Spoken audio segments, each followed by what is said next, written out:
Hello everyone, एक बार फिर से स्वागत है आपका बीपीएस 186 में यूनिट नंबर 6 तनाव और स्वास्थ्य, जिसमें अपन देखेंगे कि तनाव का स्वास्थ्य पर क्या प्रभाव पड़ता है, उसका कार्य निष्पादन पर क्या प्रभाव पड़ता है अथवा परफॉर्मेंस पे क्या प्रभाव पड़ता है और संबंधों पे क्या तनाव का प्रभाव पड़ता है। तो इसमें सब कुछ देखने वाले हैं बारी बारी से। तो सबसे पहले आप कुछ परिचय लिख लो ताकि सही रहेगा पढ़ने में। तो इसमें लिखो परिचय में, खान-पान संबंधी व्यवहारों में अवांछित परिवर्तनों, खान-पान संबंधित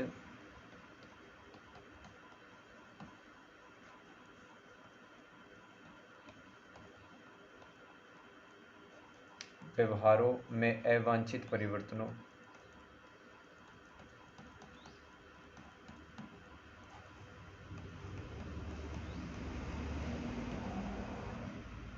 अवांछित परिवर्तनों जैसे अत्यधिक वसा। जैसे कि ऐसा खाना खाते हैं जिसमें बहुत सारी फैट है, तो क्या क्या हो सकता है आज मैं बताऊंगा, क्योंकि आज की क्लास में आप बहुत कुछ सीखने वाले हो। ठीक है, जैसे अत्यधिक वसा, तो बचना चाहिए ऐसे खाने से जिसमें बहुत ज़्यादा फैट होती है, क्योंकि सीधा सीधा वो खाना है वो कैंसर बना सकता है अथवा दिल से संबंधित बीमारियां वो कर सकता है। अत्यधिक वसा, कोमा फल व सब्जियों का सेवन कम करना, फल व सब्जियों का सेवन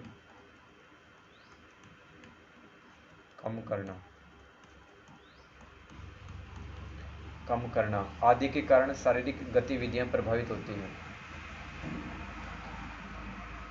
आदि के कारण शारीरिक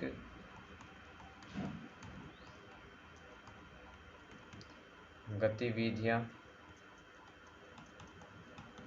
प्रभावित होती हैं। फलतः शरीर में तनाव की स्थिति आती है। फलतः शरीर में तनाव की स्थिति आती है।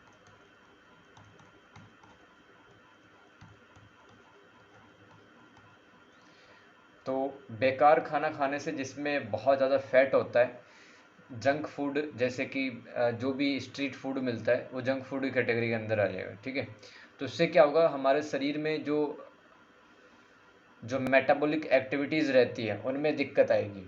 ठीक है, तो शरीर की जो जैविक क्रियाएं वो उनमें दिक्कतें आती हैं, जिससे शरीर के अंदर तनाव पैदा हो जाता है। और क्या क्या हो सकता है, शरीर को मोटापे की बीमारी लग सकती है, ओबेसिटी जिसको कहते हैं, हृदय रोग, कैंसर जैसी बीमारियां घेर लेती हैं।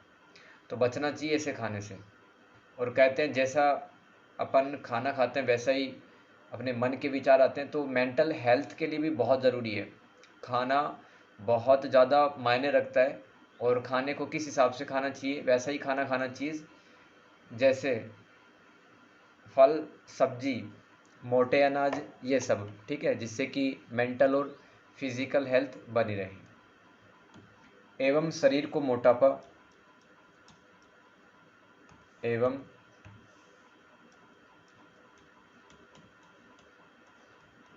शरीर को मोटापा कोमा हृदय रोग,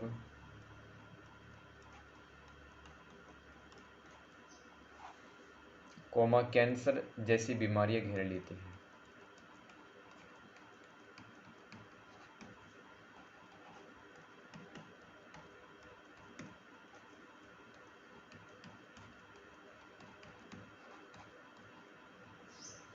घेर लेती हैं। पहला कैपिटल ए पॉइंट लगा के लिखो, हेडिंग लिखो, बड़ी हेडिंग, शारीरिक स्वास्थ्य पर तनाव का प्रभाव। शारीरिक स्वास्थ्य पर तनाव का प्रभाव, इसमें लिखना। मैक एवन ने 1998 में, एक विद्वान था Mac Avon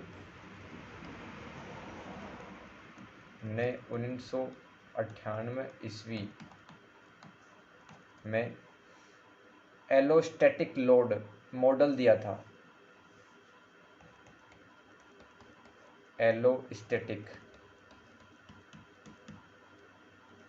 एलोस्टैटिक load model. Model को अपन प्रतिरूप भी कहते हैं हिंदी में, तो इसको लिख लो ALM। ये एक प्रकार का मॉडल था जो हमें समझने में मदद करता है कि तनाव से क्या क्या दिक्कतें आती शरीर के अंदर। मॉडल दिया जो हमें शारीरिक स्वास्थ्य पर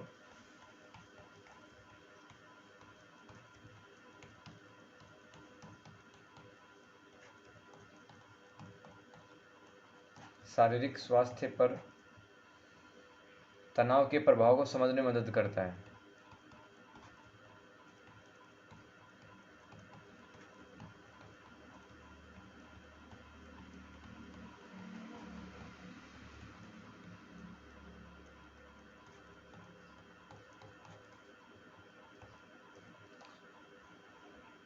इस मॉडल के अनुसार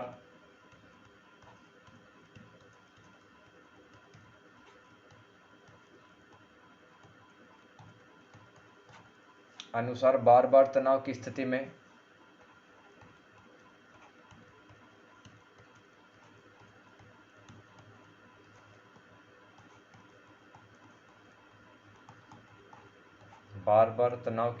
में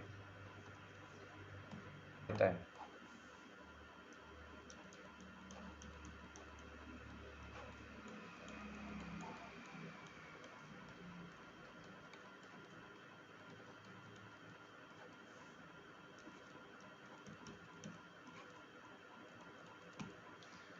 जब शरीर अत्यधिक कोर्टिसोल को स्रावित करता है तो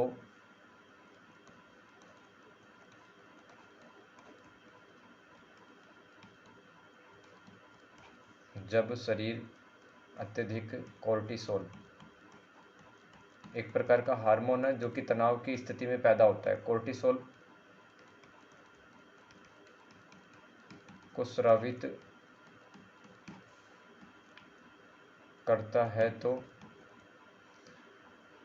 है तो शरीर अधिक तनावपूर्ण स्थिति से गुजरता है, तो शरीर में अत्यधिक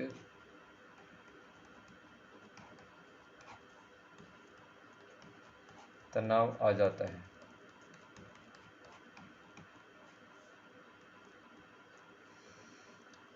तनाव के इस दीर्घकालिक प्रभाव से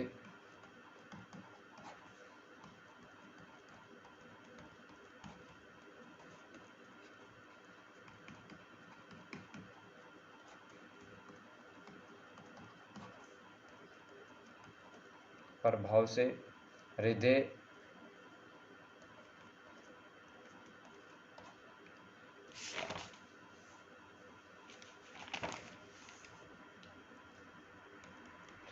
एवं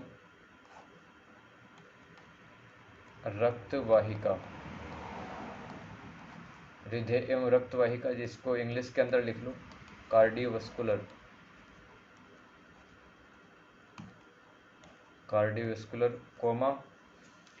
चयापचय, इसको इंग्लिश में लिखो मेटाबॉलिक,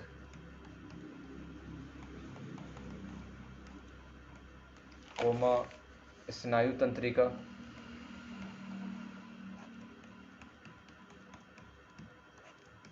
न्यूरल, व्यवहार बिहेवियर, तथा कोशिका के स्तर पर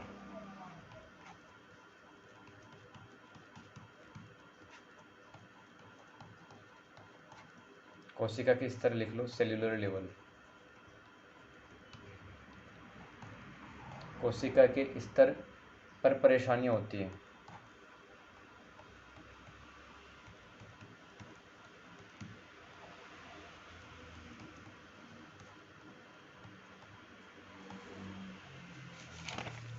तो मैकेवन ने जो मॉडल दिया था एलोस्टैटिक लोड, इसके अनुसार क्या होता है कि जब तनाव हमारे शरीर के अंदर प्रवेश करता है तो शारीरिक तंत्र पर बुरा प्रभाव पड़ता है और शरीर में जो कोर्टिसोल लेवल है, सॉरी कोर्टिसोल हार्मोन है, वो बहुत ज़्यादा उसका सिक्रीट होता है, सिक्रीशन होता है, ठीक है। उसके कारण क्या होता है, कार्डियोवास्कुलर डिजीज़, मेटाबॉलिक डिजीज़, स्नायु तंत्रिका और व्यवहार और कोशिका के स्तर पर परेशानियां आती हैं।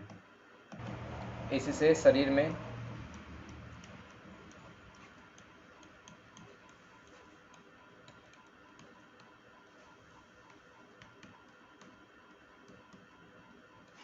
बीमारियों का खतरा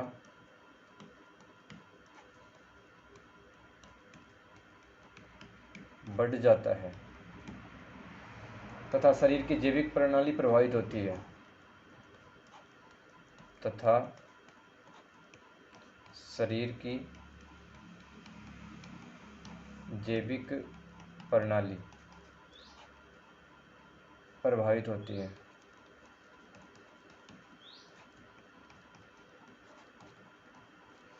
आगे लिखो psycho neuro immunology PNI, psycho, नए पैराग्राफ में लिखना, साइको न्यूरो इम्यूनोलॉजी।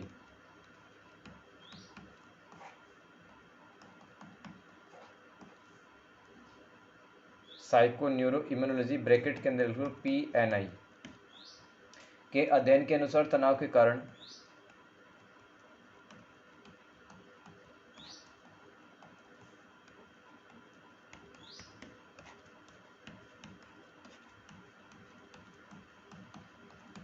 के कारण शरीर की प्रतिरक्षा प्रणाली कमजोर हो जाती है,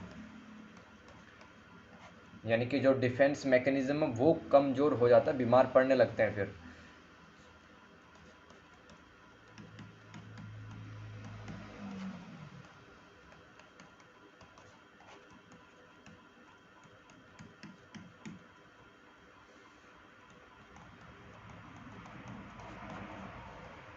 कमजोर हो जाती है और निम्नलिखित विकार उत्पन्न होते हैं।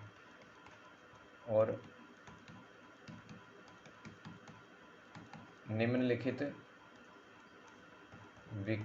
विकार को इंग्लिश में क्या कहते हैं, डिसऑर्डर कहते हैं, ठीक है। विकार उत्पन्न होते हैं और इसके अंदर स्मॉल a लगा के लिखो क्या क्या दिक्कतें आती है शरीर को तनाव के कारण। हृदय व रक्त वाहिनी विकार, हृदय व रक्त वाहिनी विकार, इसको इंग्लिश के अंदर लिखो कार्डियोवास्कुलर डिसऑर्डर्स।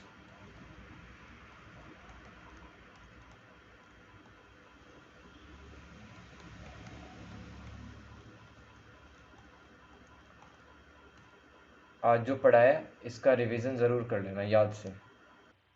पहले पॉइंट में लिखना हृदय व रक्त वाहिनी विकार कार्डियोवास्कुलर डिसऑर्डर्स में WHO के अनुसार, वर्ल्ड हेल्थ ऑर्गेनाइजेशन,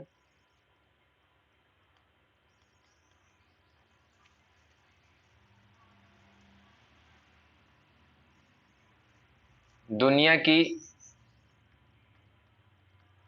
की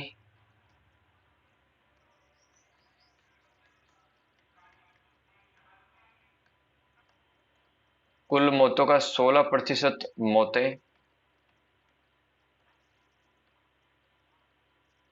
हृदय संबंधित होती है, हृदय संबंधित बीमारियों के कारण होती है। मतलब दिल के जो पेशेंट है, दिल की बीमारियों के बहुत ज्यादा बढ़ रहे हैं दुनिया में। अगर 100 मौतें होती हैं तो उसमें 16 मौत तो सिर्फ कार्डियोवास्कुलर डिसऑर्डर्स के कारण होती है, हृदय संबंधित बीमारियों के कारण होती है। तो अपने हृदय का ख्याल, दिल का ख्याल रखना चाहिए, ठीक है, हर हालत में, क्योंकि आजकल बीमारियां काफी ज्यादा बढ़ गई है। आगे लिखो, एक और डेटा लिखवाता हूं तुम्हें। 2000 में कितने पेशेंट थे दुनिया के अंदर, दिल के मरीज कितने थे, लिखो। 2000 में दिल के मरीज 2 मिलियन, यानी कि 20 लाख, बड़ी संख्या है ना। और फिर लिखो 2019 में कितने बढ़ गए, क्योंकि खान पान बेकार हो गया है, कुछ भी खा लेता है इंसान मजे के लिए, जीभ के स्वाद के लिए, और एक्सरसाइज नहीं करते हैं, ठीक है, और फालतू की चिंता करते हैं, उसके कारण क्या होता है, जो हमारी जो धमनियां रहती है उनके अंदर ब्लड फ्लो नहीं होता है अच्छे से, तो उसके कारण बीमारियां होती है। 2019 का डेटा लिखो, 90 लाख। ठीक है, आगे लिखो, हृदय विकारों पर अध्ययन पर भौतिक पहले लिखो, पहले हृदय विकारों पर, पहले हृदय विकारों पर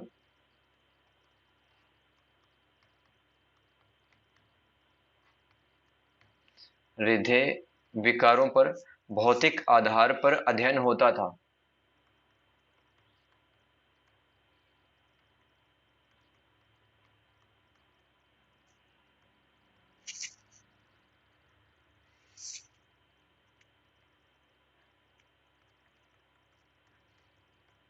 मतलब पहले कोई दिल का मरीज रहता था, उसको बस ये चेक किया जाता था कि भाई कोई दिल का मतलब कोई एक्स्ट्रा पार्ट तो नहीं बढ़ गया है, सर्जरी करने की आवश्यकता है, या फिर इस इंसान को कोई जेनेटिक डिजीज है, इसके मम्मी पापा या दादा दादी में से कोई दिल का मरीज है कि नहीं है, बस ये चेक किया जाता था।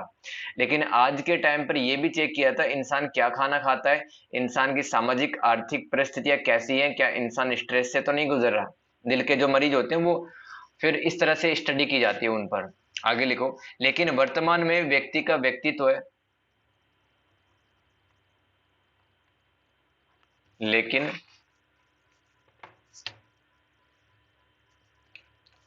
लेकिन वर्तमान में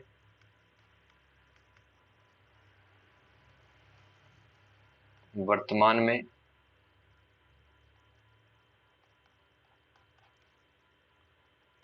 व्यक्ति का व्यक्तित्व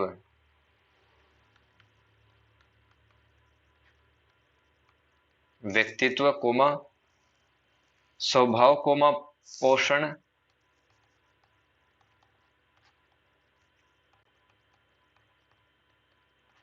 पोषण कोमा शारीरिक गतिविधियां, इसलिए अपने को डेली एक्सरसाइज करनी चाहिए, शारीरिक गतिविधियां, ताकि दिल के मरीज ना हो जाए कभी। शारीरिक गतिविधियां,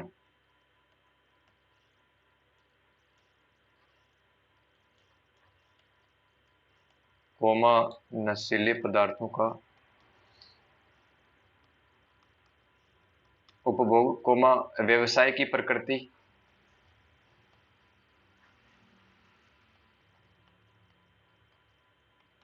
व्यवसाय की प्रकृति, कोमा सामाजिक आर्थिक वातावरण,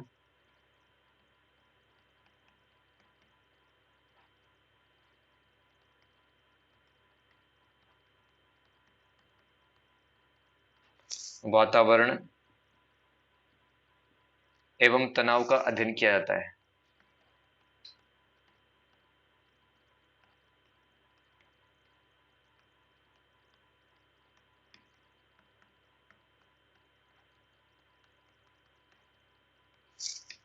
आगे लिखो, जब व्यक्ति तनावपूर्ण स्थिति का सामना करता है,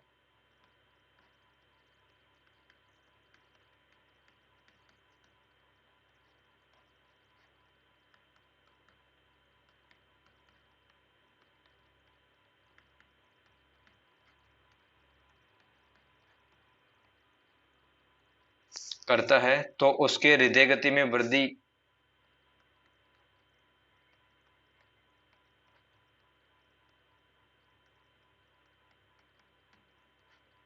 हृदय गति में वृद्धि, कोमा उच्च रक्तचाप, यानी कि ब्लड प्रेशर है वो हाई हो जाता है,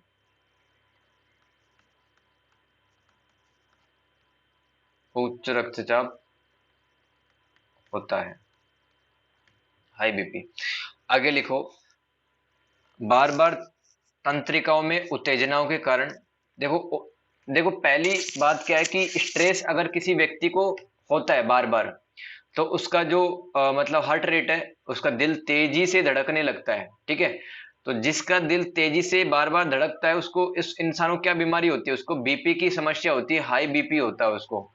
अब यहाँ पे दूसरा नुकसान देखेंगे स्ट्रेस के कारण क्या क्या होता है। और लिखो, बार बार तंत्रिकाओं में उत्तेजनाओं के कारण, यानी कि हमारी जो नर्व है उनमें बार बार अगर उत्तेजना होगी, बार बार तनाव की स्थिति का सामना करेंगे, तो क्या होगा, बिना घाव के भी शरीर के अंदर थक्के बनने लगते हैं, खून के ब्लड क्लोटिंग होने लगती है। आगे लिखो, बार बार तंत्रिकाओं में उत्तेजनाओं के कारण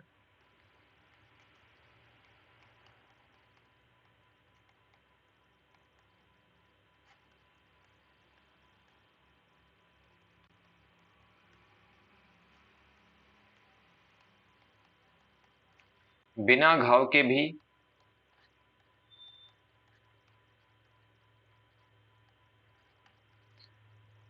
रक्त के थक्के शरीर में बनने लगते हैं, या खून के थक्के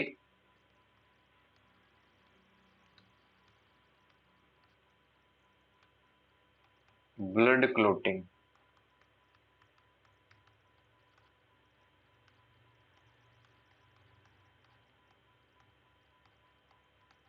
शरीर में बनने लगते हैं, शरीर में बनने लगते हैं। देखना, इसी पैराग्राफ में लिखो, खून एक जगह इकट्ठा होने लगता है, खून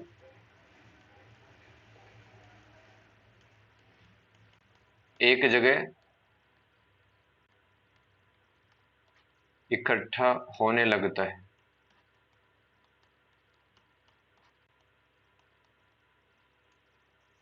इकट्ठा होने लगता है, इसे थ्रोम्बोसाइट्स कहते हैं। बिना कोई घाव के अगर शरीर के अंदर खून के थक्के बनने लग जाए तो उस चीज को क्या कहते हैं, थ्रोम्बोसाइट्स। अंडरलाइन कर लेना, बढ़िया शब्द याद रखना, थ्रोम्बोसाइट्स क्या होता है, थ्रोम्बोसाइट कहते हैं। धमनी पट्टिका में खून जमने के कारण, लिखो धमनियों में, देखो ये सब्जेक्ट शानदार क्यों है, क्योंकि इसके अंदर आप मेडिकल साइंस ही पढ़ते हो, राइट। तो लिखो, धमनियों, धमनियों को इंग्लिश में क्या कहते हैं, आर्टरीज कहते हैं। धमनियों में खून जमने के कारण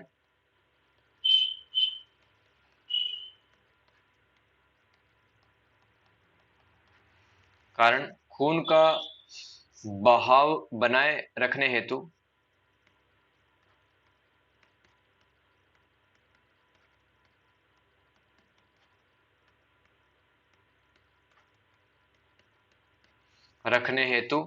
हृदय को बड़ी मेहनत करनी पड़ती है, क्योंकि ब्लड को पंप करना भी जरूरी है, ब्लड पंप नहीं होगा तो फिर वह इंसान वैसे ही मर जाएगा।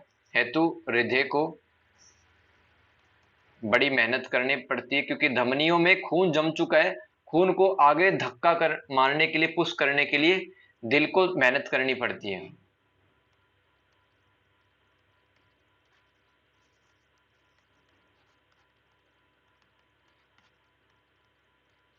आगे लिखो, लंबे समय तक तनाव बने रहने से, नई लाइन से लिख लो, लंबे समय तक तनाव बने रहने से दो हार्मोन स्रावित होते हैं, ठीक है, उनका नाम लिखो, कैटेकोलाइमन, कैटेकोलाइमन, कैटेकोलाइमन, कोमा कार्टिको स्टेरॉइड, ये पहले भी बताए थे मैंने, कार्टिको स्टेरॉइड। देख लो, अब जो इंसान चिंता करता है उसको क्या क्या दिक्कतें हो सकती है, कैंसर तक हो सकता है, ठीक है। हमारा जो हार्ट होता है वो ब्लड पंप नहीं करेगा तो वैसे मर जाएंगे, तो इसलिए चिंता किसी बात की नहीं करनी चाहिए, राइट, स्ट्रेस नहीं लेना चाहिए। देखो, लंबे समय तक तनाव बने रहने से कैटेकोलाइमिन और कार्टिकोस्टेरॉइड हार्मोन स्रावित होते हैं,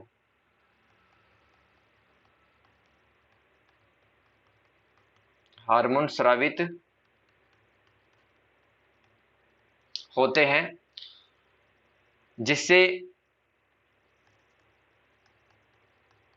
जिससे धमनियों को नुकसान होता है।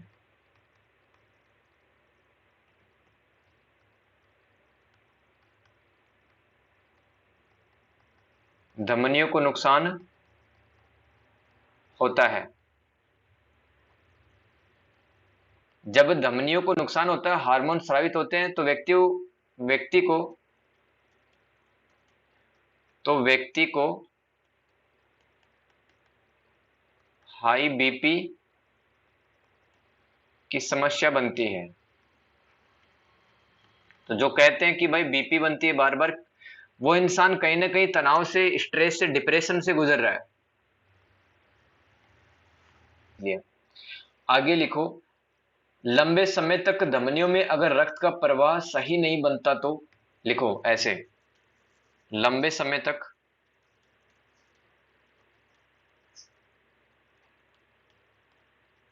धमनियों में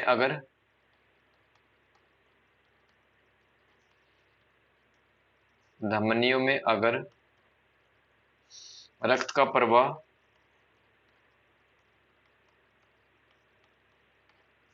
सही नहीं होता है तो, सही रूप से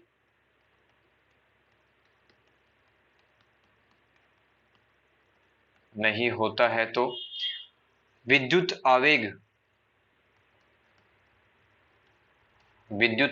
हमारा दिल क्यों धड़कता है?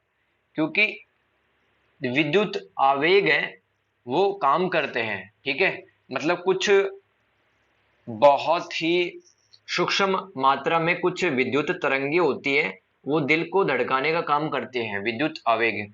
इसको इंग्लिश में लिख लो, इलेक्ट्रिक इम्पल्सेस, इलेक्ट्रिक इम्पल्स। विद्युत आवेग ठीक से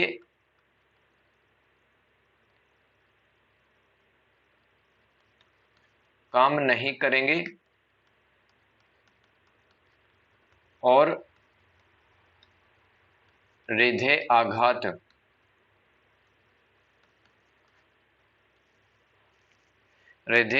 मतलब दिल का दौरा, ठीक है। इसको लिख लो, हार्ट स्ट्रोक के कारण व्यक्ति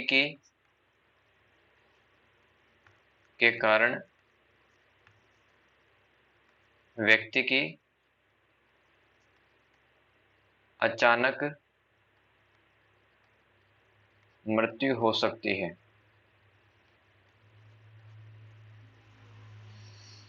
देखो क्या होता है, जैसे कि धमनियों में अगर खून का थक्का बार बार हो रहा है, अथवा मैं क्या बोल रहा हूं कि धमनियां सिकुड़ गई है, कैसे भी सिकुड़ गई, जैसे कि आप पॉल्यूशन वाले एरिया में रहते हो तब भी धमनियों को असर पड़ेगा, आप गंदा खाना खाते हो तब भी असर पड़ेगा, ठीक है। उसके कारण से क्या होता है, पहली बात तो जो ब्लड फ्लो होता है वो इजीली नहीं होता, धमनियां क्योंकि छोटी हो गई है, दिल को मेहनत करनी पड़ती है धक्का मारने के लिए खून को। और दूसरी बात है जो कि मतलब दिल को धड़काने के लिए विद्युत आवेग है वो रिस्पॉन्सिबल होते हैं, इलेक्ट्रिक इम्पल्स, ठीक है, वो अच्छे से काम नहीं करते हैं तो दिल भी नहीं धड़कता और अचानक से दिल का दौरा पड़ सकता है। तो स्ट्रेस से ऐसी बीमारियां भी हो सकती है, स्ट्रेस से बचना चाहिए कैसे भी करके, ठीक है। तो विद्युत आवेग सही से काम नहीं करेंगे तो हार्ट स्ट्रोक आ जाएगा और व्यक्ति सोते सोते ही भी मर सकता है, ठीक है। तो ध्यान रखें, स्ट्रेस किसी भी हालत में नहीं लेना है। कई सप्ताह तक हाई बीपी बने रहने के कारण गुर्दे की खराबी, किडनी भी खराब हो जाती है स्ट्रेस से। देखो पहले तो बीपी बनती है, फिर किडनी डैमेज होते हैं, गुर्दे की खराबी,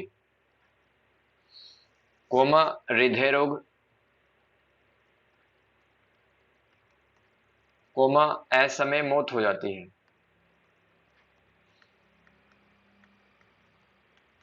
इसलिए खाना अच्छा खाना है, डेली एक्सरसाइज करनी है और स्ट्रेस नहीं लेना है, ऐसे में मौत हो जाती है। और अपने खाने में फ्रूट्स और सलाद और हरी सब्जियां, दालें, ये सब शामिल करनी है। आगे लिखो, अत्यधिक कोर्टिसोल के कारण भी अवसाद को मोटापा जैसी शारीरिक व मानसिक विकार सामने आते हैं।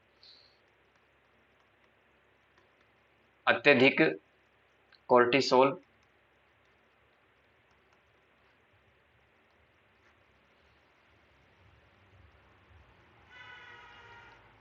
के स्रावित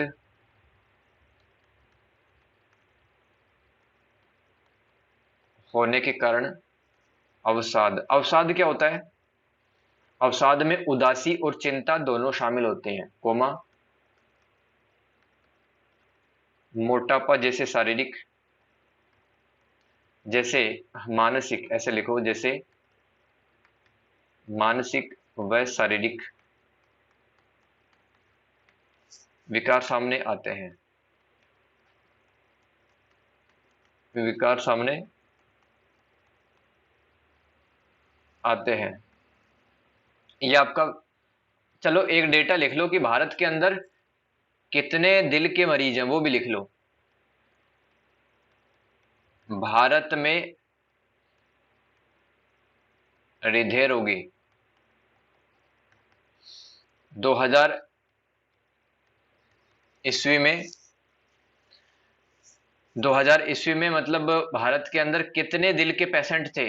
118.2 मिलियन। बहुत बड़ी एक संख्या है ये।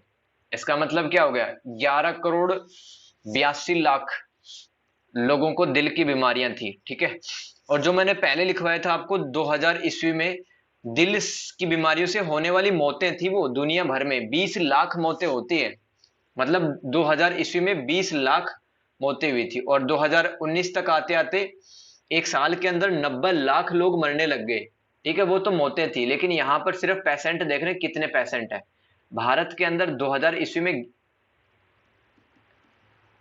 118.2 मिलियन पेशेंट थे, और ये एक अनुमान लगाया गया कि जिस हिसाब से खान पीन चल रहा है, लाइफ स्टाइल चल रही है, तो दिल के पेशेंट और बढ़ेंगे, ये 213 मिलियन पहुंच जाएंगे। मतलब 21 करोड़ 30 लाख दिल के पेशेंट हो जाएंगे। ये आपका पहला पॉइंट हो चुका है, हृदय व रक्त वाहिनी विकार, कार्डियोवास्कुलर डिसऑर्डर्स। आगे लिखो पेप्टिक अल्सर। पेप्टिक अल्सर में लिखो, पेप्टिक अल्सर तो बीमारी है एक तरह की, ठीक है। ये भी स्ट्रेस के कारण होती है, और भी कारण है। लिखो पेप्टिक अल्सर तब होता है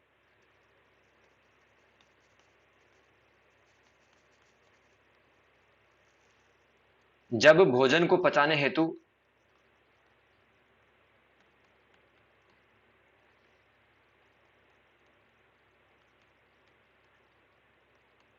जब भोजन को पचाने हेतु अधिक जठर रस। देखो खाना कैसे डाइजेस्ट होता है, क्योंकि कुछ रस स्रावित होते हैं पेट में, तब जाके खाना पचता है। उनको क्या बोलते हैं? गैस्ट्रिक जूस बोलते हैं उनको, हिंदी में कहते हैं जठर रस। ब्रैकेट में लिख लो गैस्ट्रिक जूस।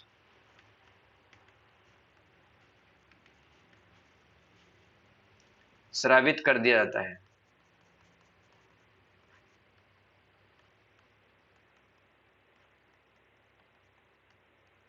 तो पेट के अंदर जब ये गैस्ट्रिक जूस अधिक मात्रा में सिक्रीट हो जाते हैं, तब भी पेप्टिक अल्सर हो जाता है। मतलब इसमें क्या होता है, पेट में घाव बन जाते हैं, ठीक है। बहुत ज्यादा तकलीफ से गुजरना पड़ता है फिर। आगे लिखो और क्या कारण है? अधिक पेन किलर खाने। पेन किलर्स भी ज्यादा नहीं खाने चाहिए। अधिक पेन किलर्स, अधिक पेन किलर्स खाने, कोमा पेट में बैक्टीरिया से संक्रमण के कारण, कोमा पेट में बैक्टीरिया संक्रमण के कारण पेप्टिक अल्सर होता है।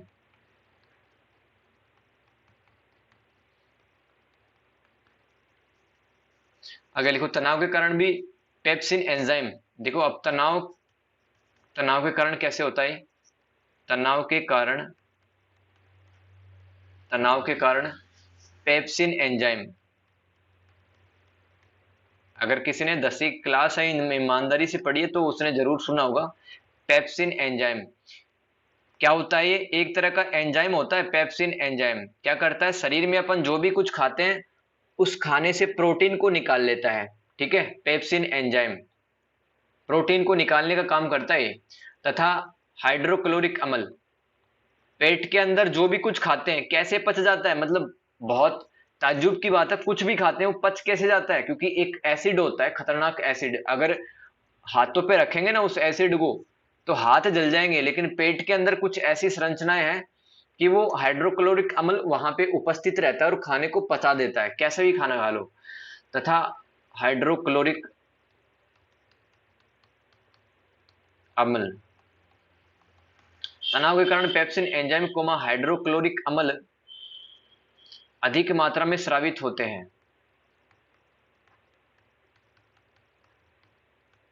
अधिक मात्रा में स्रावित होते हैं।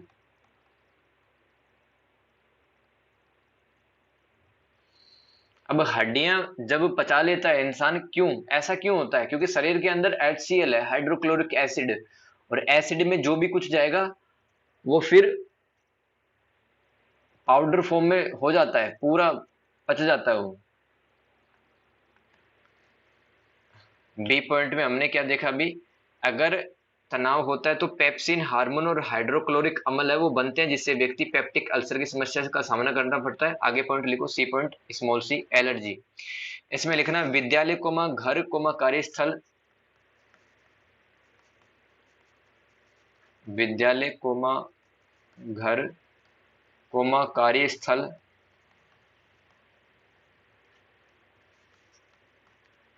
पर तनाव लेने से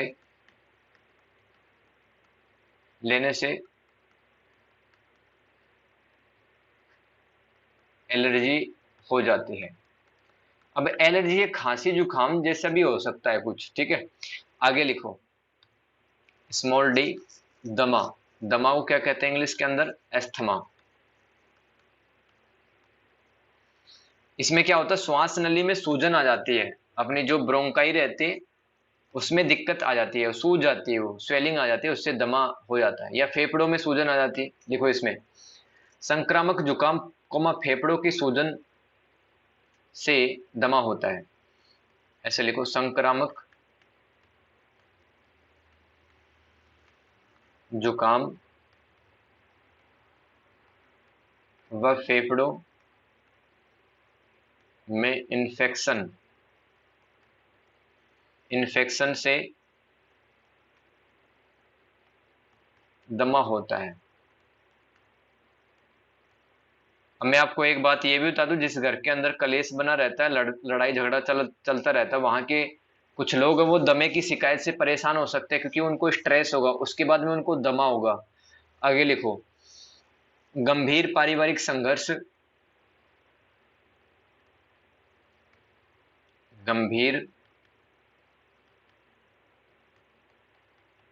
गंभीर पारिवारिक संघर्ष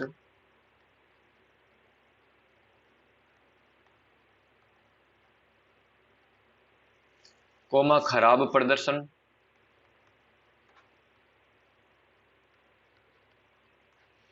कोमा काम के दबाव के कारण,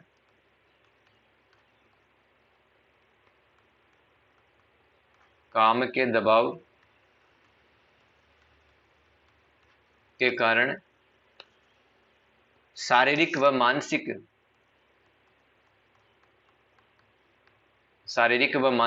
उत्तेजना होती है, शारीरिक व मानसिक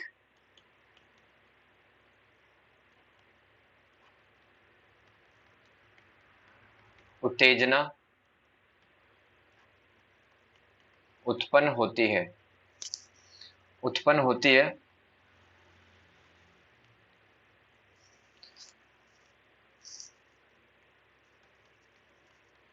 जिससे समय के साथ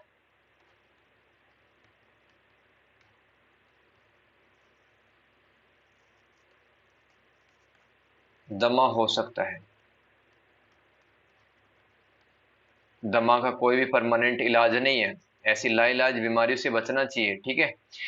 तो स्ट्रेस नहीं लेना है, कहने का मतलब। आगे लिखो, लगातार सर दर्द,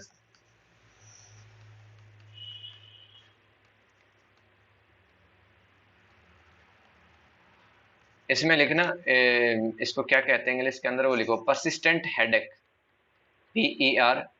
PERSISTENT, परसिस्टेंट हेडेक।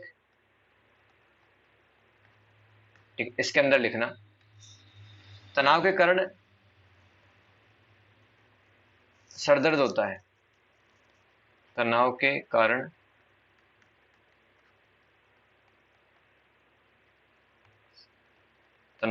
सरदर्द होता है। यही सरदर्द अगर लंबे समय तक रह जाए तो माइग्रेन बन जाता है। बहुत भयंकर दर्द होता है माइग्रेन में, ठीक है, माइग्रेन बन जाता है। आगे लिखो, सर के एक तरफ कोमा गर्दन के पास, सर के एक तरफ, या कनपट्टी भी लिख सकते हो आप, सर के एक तरफ कोमा गर्दन की मांसपेशी। तो सर दर्द कैसे होता है, या तो सर के एक तरफ दर्द होना चालू हो जाए, या फिर गर्दन के आसपास की जो मसल्स हैं उनमें खिंचाव पैदा हो, या फिर मस्तिष्क पर किसी तरह का दबाव पड़े, उसके कारण से क्या होता है, सर दर्द होता है।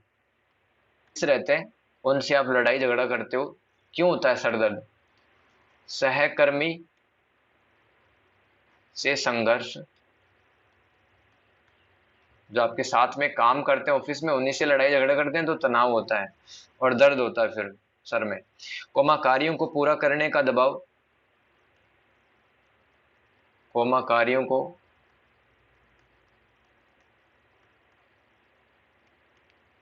पूरा करने का दबाव, कोमा घर कलेश,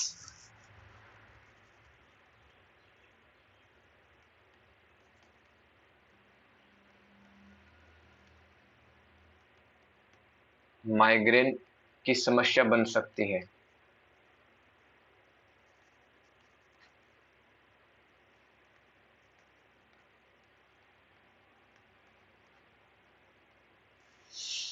आगे लिखो, तनाव से शरीर पर अन्य प्रभाव।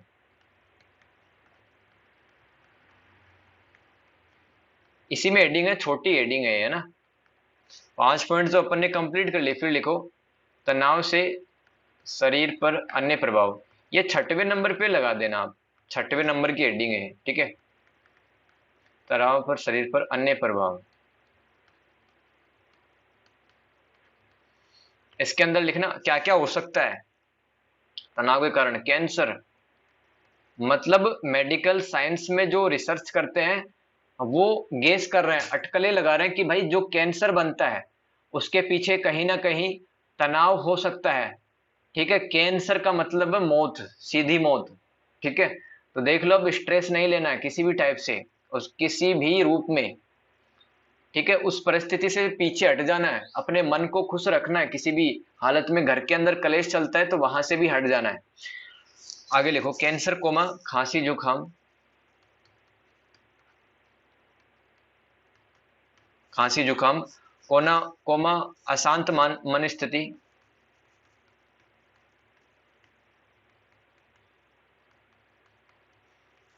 कोमा चिंता, कोमा उदासी, चिंता और उदासी को अगर मिला दिया जाए तो अवसाद बन जाता है, ठीक है। अवसाद में क्या क्या आता है, चिंता और उदासी। एक लिखो बर्नआउट, बर्नआउट सभी जानते हैं, ठीक है, लगातार काम करने से मतलब बर्नआउट हो जाता है इंसान, मतलब काम करने की इच्छा ही खत्म हो जाती है। आगे लिखो आत्म नकारात्मक आत्म छवि, कई बार इंसान है ना तनाव जब लेता है तो खुद को गिल्ट फील करवाता है बार बार कि यार मैं तो बुरा हूं, मैं नालायक हूं, मैं बेकार हूं, मैं किसी काम का नहीं हूं, ठीक है, मेरे कारण से सब कुछ खराब ही खराब होता है। ठीक है, ये होता है जब इंसान स्ट्रेस लेता है और उसकी जो आत्म छवि, उसकी जो सेल्फ रिस्पेक्ट है या सेल्फ स्टीम कह सकते हैं, वो भी स्ट्रेस के कारण बन जाती है। कोमा अपराध बोध,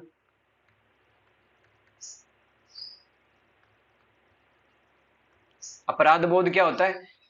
सारा काम सारा किया कराया मेरा ही है, मैं ही हर गलती के पीछे होती हूँ। ठीक है, मैं हर काम गलत करती हूँ। जब इस प्रकार की फीलिंग्स आने लगे तो समझ जाना कि आप अपराध बोध नाम की भावना से गुजर रहे हो।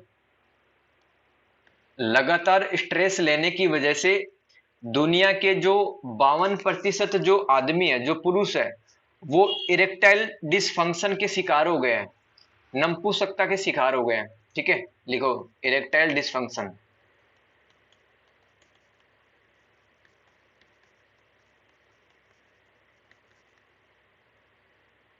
डिसफंक्शन, इसको क्या कहते हैं? ईडी कहते हैं। ठीक है, इरेक्टाइल डिसफंक्शन, और हिंदी में लिख लो नपुंसकता। ये आपका मैंने पढ़ा दिया है कि तनाव के कारण स्वास्थ्य पर क्या नेगेटिव इम्पैक्ट, नकारात्मक प्रभाव पड़ता है। यूनिट नंबर 6 में मैंने अब तक आपको शारीरिक स्वास्थ्य पर तनाव का प्रभाव बता दिया, जिसमें मैंने आपको बताया था कि अगर किसी व्यक्ति को स्ट्रेस होता है तो उसको कार्डियोवास्कुलर डिसऑर्डर्स यानी कि दिल से संबंधित बीमारियां होने लगती है, और पेप्टिक अल्सर हो जाता है, उसको एलर्जी होती है, दमा होता है, लगातार सर दर्द बना रहता है जिसको आप माइग्रेन कहते हो, और अन्य भी प्रभाव बताए थे जैसे कि बर्नआउट हो जाता है, अपराध बोध की भावना, कैंसर, ठीक है, चिंता, उदासी, ये सब हेल्थ पर नेगेटिव अफेक्ट है। ठीक है, स्ट्रेस लेने से ये नकारात्मक प्रभाव पड़ते हैं। अब आप दूसरी बड़ी हेडिंग डालिए, तनाव पर तनाव लेने से प्रदर्शन पर क्या प्रभाव पड़ता है? व्यक्ति की परफॉर्मेंस पे, यानी कि एक व्यक्ति अगर कंपनी के अंदर काम करता है तो उसका परफॉर्मेंस है वो किस तरह से प्रभावित होता है। तो इसमें लिखते हैं प्रदर्शन का अर्थ है कि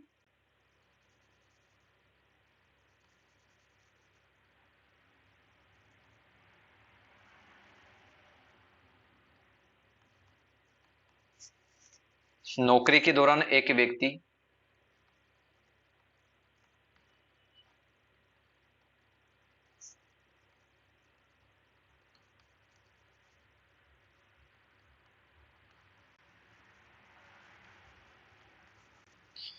व्यक्ति उपलब्ध संसाधनों के उपयोग द्वारा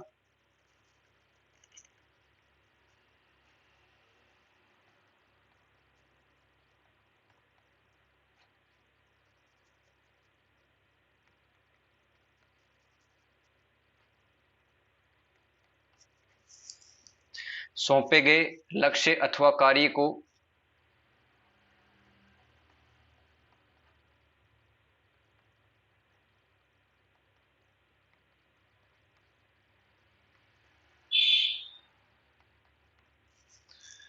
सफलतापूर्वक करने में सक्षम या असक्षम है। कार्य को सफलतापूर्वक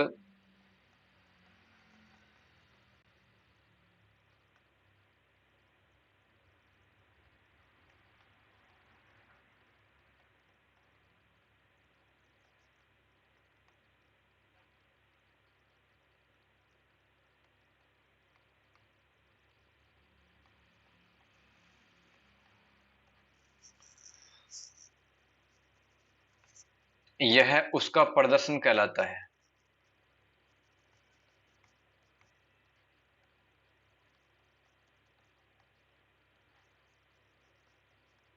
ब्रैकेट के अंदर लिख लो, प्रदर्शन को परफॉर्मेंस भी आप कह सकते हैं, कहलाता है।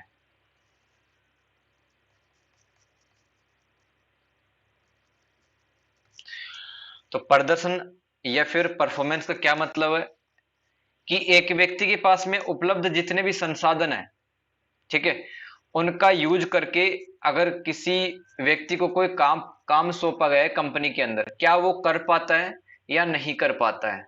ठीक है, तो उस चीज को अपन कहते हैं ये जो कैपेबिलिटी है, ये जो सक्षमता और असक्षमता है, इसी चीज को आप प्रदर्शन कहते हो।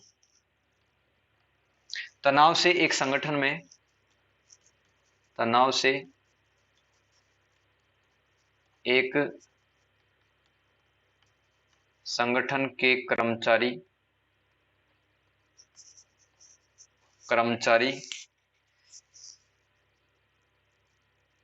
के स्वास्थ्य को भलाई,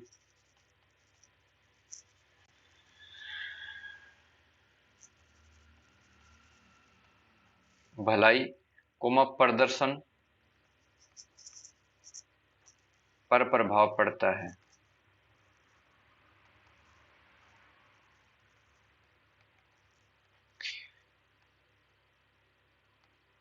उसके हेल्थ के स्वास्थ्य पर, भलाई पर और प्रदर्शन पर प्रभाव पड़ता है। यहाँ पर भलाई का क्या मतलब है? व्यक्ति का कल्याण, व्यक्ति की खुशी।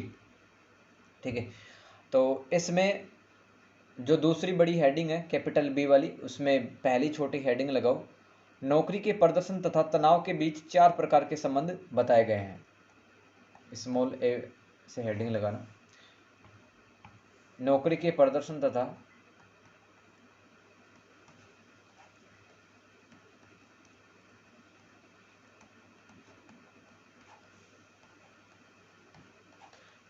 तथा तनाव के बीच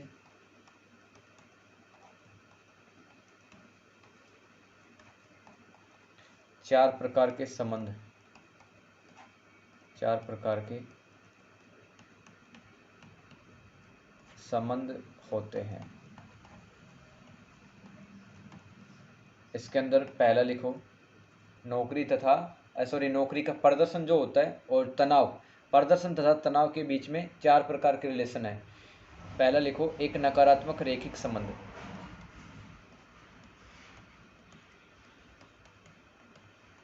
एक नकारात्मक रैखिक संबंध। दूसरा लिखो, एक सकारात्मक रैखिक संबंध।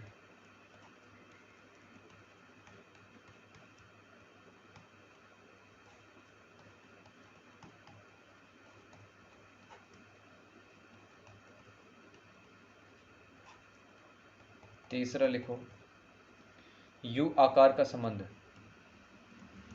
यू वी नहीं है, यू है, यू आकार का संबंध। और चौथा संबंध लिखो, दोनों में से, दोनों, या फिर ऐसे लिखो, किसी प्रकार का संबंध नहीं होना, दोनों में किसी प्रकार का संबंध नहीं होना।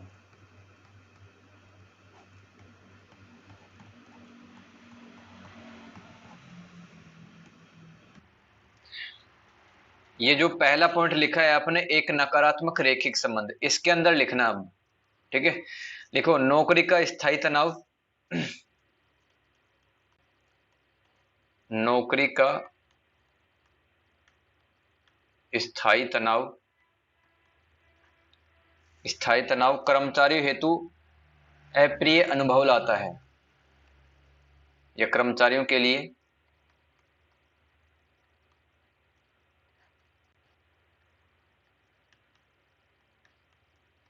अप्रिय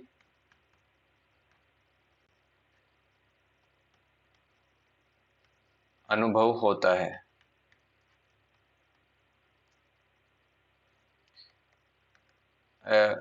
इसी में लिखो, पहले वाले में है ना, इससे कार्यस्थल पर हानिकारक परिस्थितियां बनती है। मतलब अगर तनाव लेता है तो अपने कॉलिग से, अपने सहकर्मियों से ही लड़ने झगड़ने लगता है कई बार, एक जो कर्मचारी रहता है वो।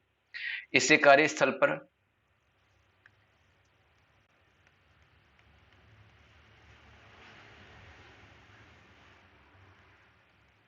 इससे कार्यस्थल पर हानिकारक परिस्थितियां बनती हैं, हानिकारक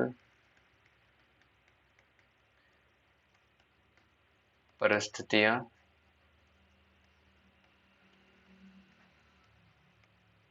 बनती हैं। लोग अपने समय व ऊर्जा को खो देते हैं तथा लोग अपने समय व ऊर्जा को खो देते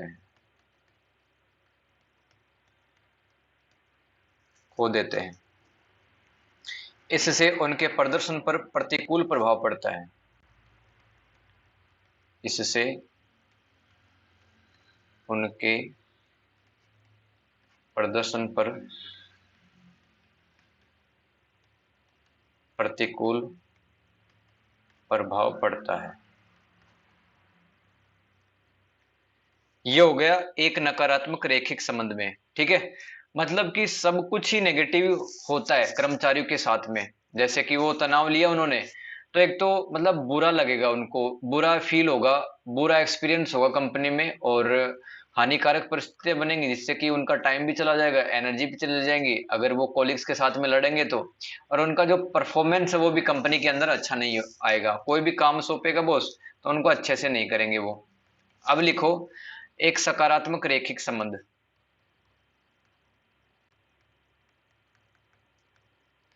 एक सकारात्मक रैखिक संबंध, ठीक है। इसके अंदर लिखना कर्मचारी नौकरी के दौरान आई समस्याओं, कर्मचारी नौकरी के दौरान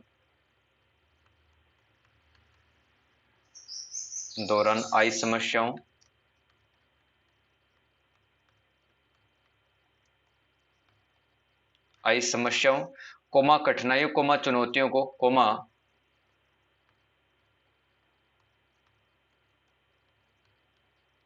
कठिनाइयों कोमा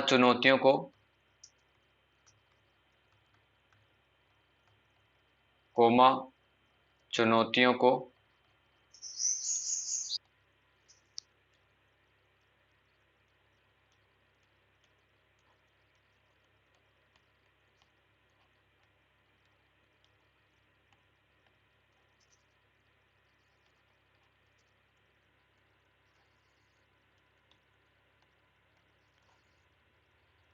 देखकर अपनी उत्पादकता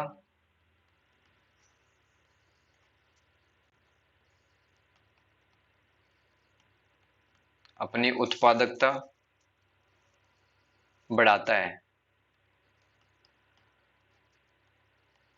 दो टाइप के कर्मचारी होते हैं, ठीक है। जब तनाव आता है एक कर्मचारी पर तो वो निराश हो जाता है, उदास हो जाता है, चिंता में बैठ जाता है। जबकि दूसरा कर्मचारी वो चैलेंज के रूप में मानता है। जैसे कि रियल लाइफ में भी जब चैलेंज आते हैं, सुख दुख आते हैं, ठीक है, तब उसको अपन चैलेंज मानते हैं कि भगवान ने मतलब कुछ तो बढ़िया सोचा होगा मेरे लिए, तो हम और तेजी के साथ मेहनत करते हैं, हमें रिजल्ट अच्छा मिलता है। तो एक कर्मचारी भी ऐसे ही करता है, वो तनाव नहीं लेता है दूसरे टाइप का, ठीक है। वो आगे बढ़ता हुआ चला जाता है उन चुनौतियों को पार करके, और उसकी उत्पादकता बढ़ती है, यानी कि वो काम बहुत अच्छे से करता है। आगे लिखो उत्पादकता बढ़ाता है जब वह किसी चुनौती से सामना करेगा तो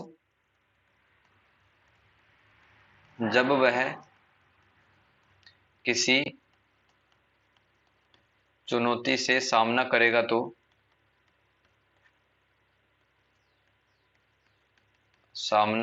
तो वह उससे लड़ने में सक्षम होगा, तो वह उनसे लड़ने में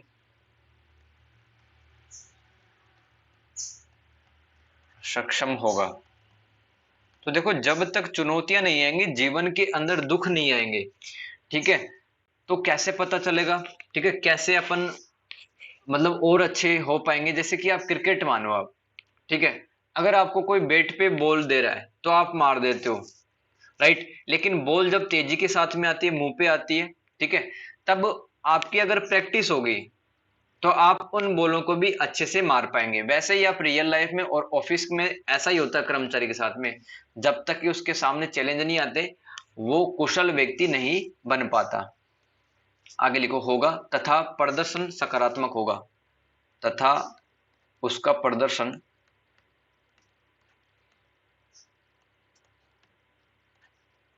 सकारात्मक होगा।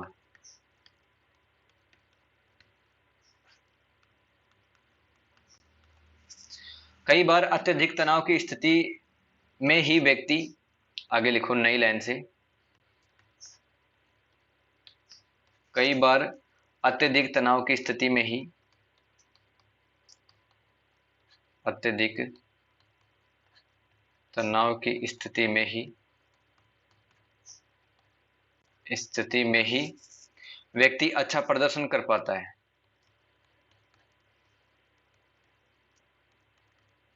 व्यक्ति अच्छा प्रदर्शन कर पाता है, लेकिन लगातार तनाव के संपर्क में आकर, लेकिन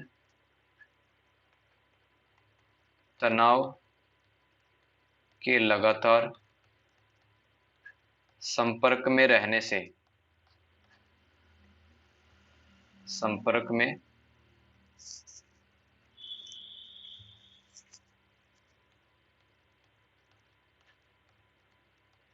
रहने से वह बर्नआउट हो सकता है। इतना लिख लो, वह बर्नआउट हो सकता है।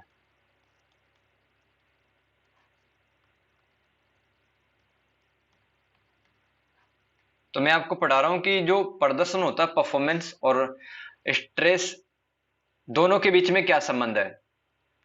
तो कई बार होता है ना कि कोई काम होता है, जब तक तनाव नहीं लेते हैं, चिंता नहीं करते हैं, तो काम अच्छे से नहीं हो पाता है। जैसे कि अभी आप बेरोजगार हो, ठीक है, और आपको घर से मोटिवेशन मिलता है कि मेरे घर की परिस्थिति ऐसी नहीं है कि मैं ज्यादा दिन ऐसे रह पाऊं, तो मेरे को पढ़ना होगा, मेरे को मेहनत करनी होगी ताकि मैं एक अच्छी जॉब पा लूं। मेरी भी केयर हो जाएगी, घर वालों की भी केयर हो जाएगी, ठीक है, और सारी जिंदगी अच्छे से बीत जाएगी। ये बढ़िया तनाव है, राइट। तो कई बार तनाव की स्थिति में व्यक्ति अच्छा परफॉर्म करता है, लेकिन अगर ये तनाव लंबे समय तक रह गया, ठीक है, तो आप बर्नआउट हो जाएंगे। तैयारी करते करते 5 साल हो गए, नौकरी नहीं लगी, तो बर्नआउट की स्थिति आप फील करेंगे, ठीक है। आगे लिखो, फिर किसी भी मन में काम, मतलब मन लगता भी नहीं है। आगे लिखो, तीसरा टाइप का जो संबंध है, यू आकार का संबंध, किसमें, प्रदर्शन और तनाव में।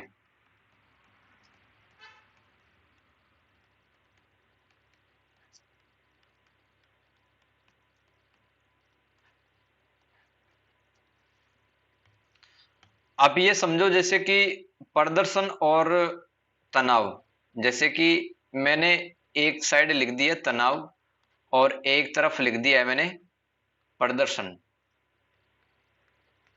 ठीक है। इस साइड प्रदर्शन है, ये एरो में जहां पे लिख रहा हूं मैं, ठीक है।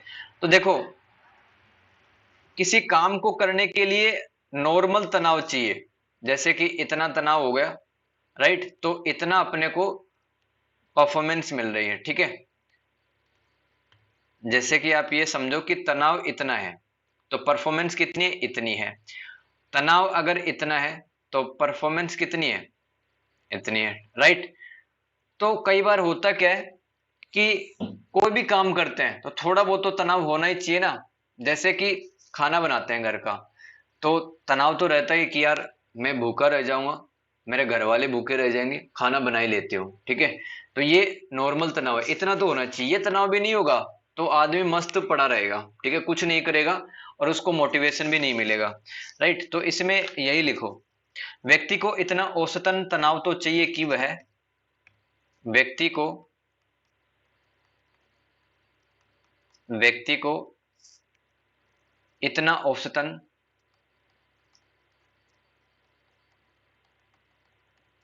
इतना औसतन तनाव तो चाहिए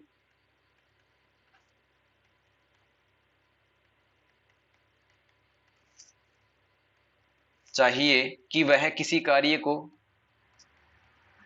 कि वह किसी कार्य को करने हेतु प्रेरित रहे, करने हेतु प्रेरित रहे, क्योंकि तनाव बिल्कुल भी नहीं होने के कारण वह अच्छा प्रदर्शन नहीं कर पाता है। क्योंकि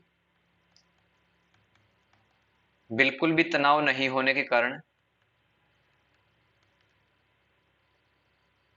बिल्कुल भी तनाव नहीं होने के कारण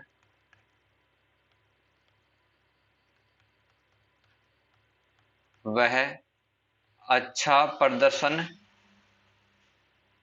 वह अच्छा प्रदर्शन नहीं कर पाता है, प्रदर्शन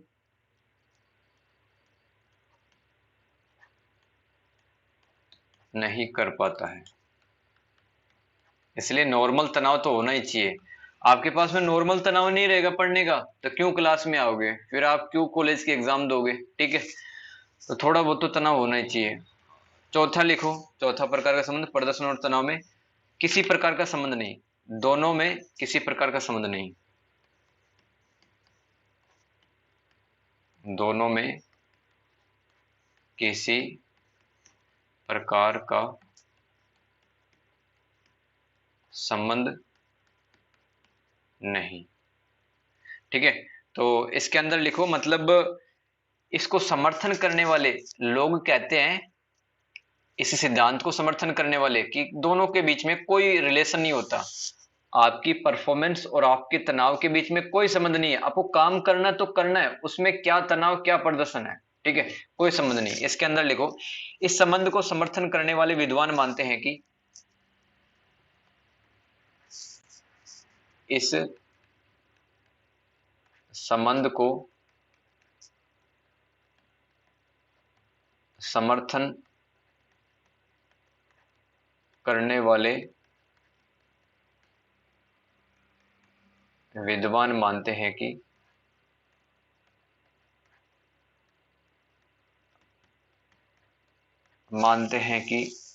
व्यक्ति तर्क संगत है, मतलब उसको पता है कि यार मेरे को काम करना है, ठीक है, व्यक्ति तर्क संगत है, वह अपने प्रदर्शन हेतु चिंतित रहता है, वह अपने प्रदर्शन हेतु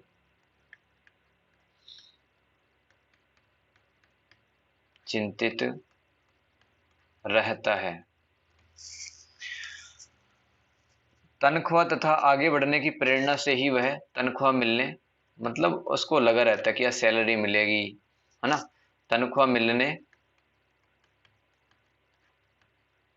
तथा आगे बढ़ने की प्रेरणा से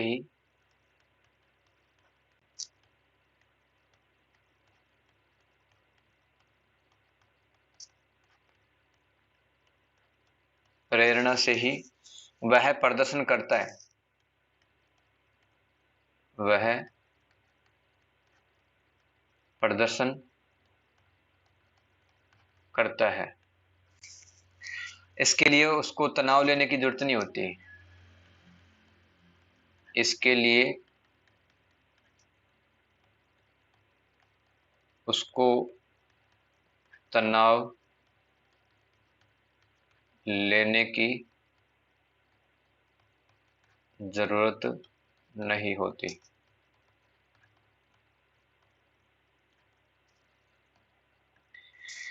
इसी फोर्थ पॉइंट में ही लिखना, आप लिखो आगे, एक संगठन में लक्ष्य प्राप्ति को ज्यादा महत्व दिया जाता है, एक संगठन में लक्ष्य प्राप्ति को ज्यादा महत्व दिया जाता है, इसलिए यदि बेहतर प्रदर्शन करने की जरूरत भी होती है तो इसलिए यदि बेहतर प्रदर्शन करने की जरूरत भी होती है तो कर्मचारी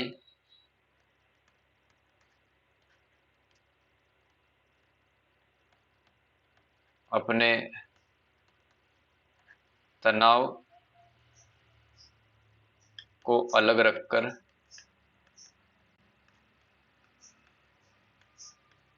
रखकर तथा तुच्छ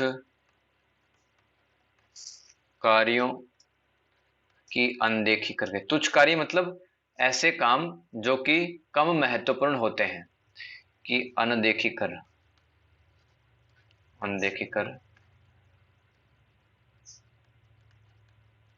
प्रदर्शन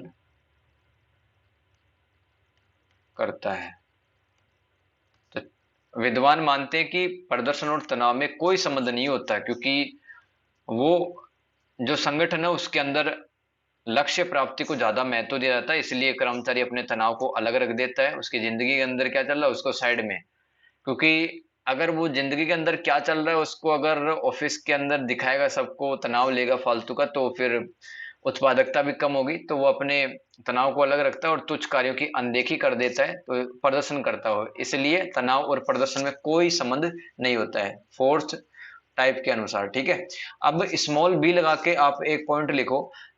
ये तो आपका कंप्लीट हो गया है, नौकरी के प्रदर्शन तथा तनाव के बीच में चार संबंध। अब आगे लिखो, तनाव का चैलेंज हिंड्रेंस मॉडल का प्रदर्शन के साथ में संबंध, स्मॉल बी लगा के लिखो। तनाव का देखो एक मॉडल है, चैलेंज हिंड्रेंस मॉडल। चैलेंज मतलब चुनौती और हिंड्रेंस मतलब बाधा या रुकावट। हिंड्रेंस मॉडल का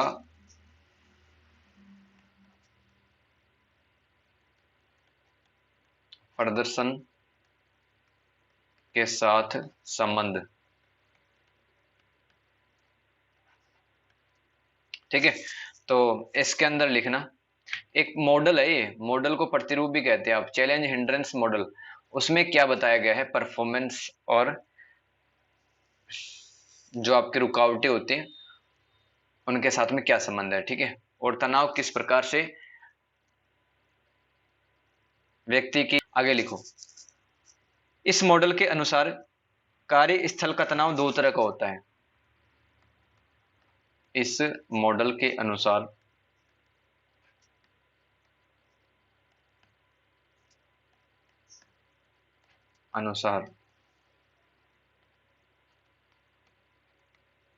कार्यस्थल का तनाव दो तरह का होता है।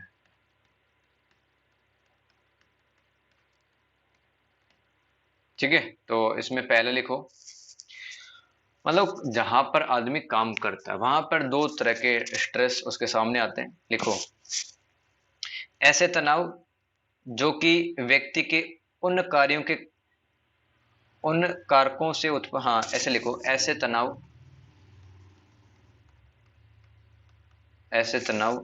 जो कि व्यक्ति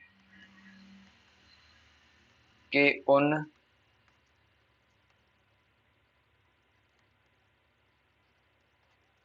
कार्यों के कारण उत्पन्न होता है जिस पर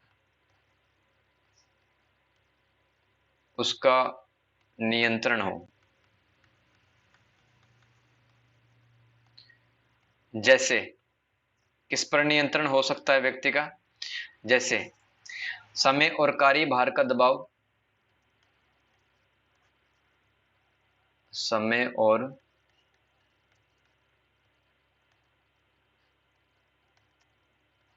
कार्यभार का दबाव, कोमा उच्च स्तर की जिम्मेदारी, कोमा उच्च स्तर की जिम्मेदारी।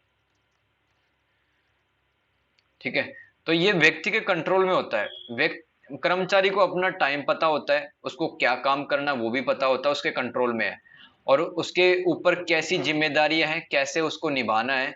ठीक है, तो इनके कारण भी कर्मचारी को ऑफिस के अंदर तनाव हो सकता है। तो ऐसे तनाव जो कि व्यक्ति के उन कार्यों के कारण उत्पन्न होता है, यहां पे ऐसा लिखो आप, व्यक्ति के उन कार्यों के कारण उत्पन्न होता है जिस पर उसका नियंत्रण है, जैसे समय और कार्यभार का दबाव, उच्च स्तर की जिम्मेदारी। सेकंड में लिखना ऐसे तनाव जो कि उन कारकों से उत्पन्न होता है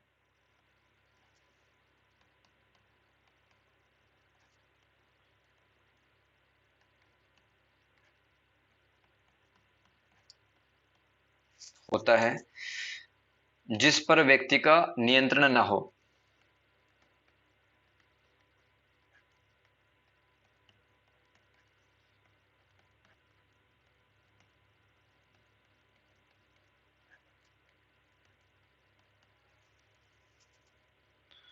जैसे संगठनात्मक नीतियां,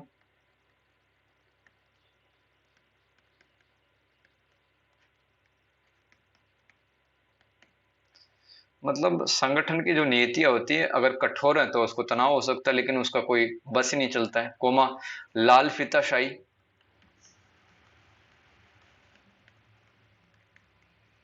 इसको इंग्लिश में क्या कहते हैं, रेड टेपिज्म।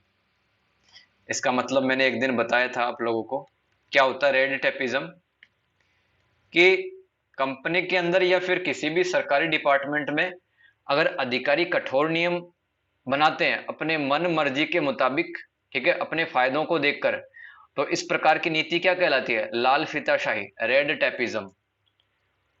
कोमा अस्पष्ट कार्य भूमिका,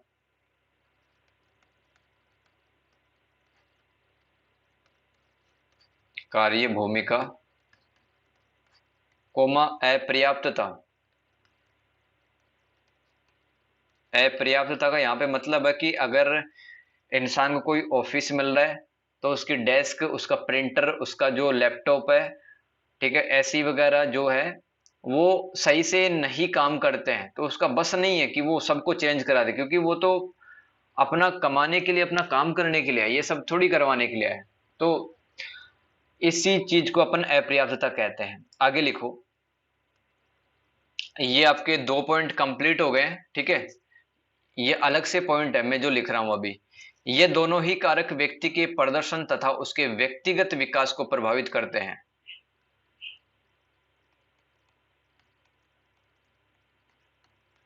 ये दोनों ही कारक व्यक्ति के प्रदर्शन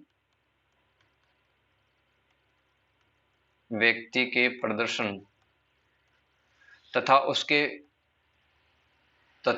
उसके व्यक्तिगत विकास को प्रभावित करते हैं।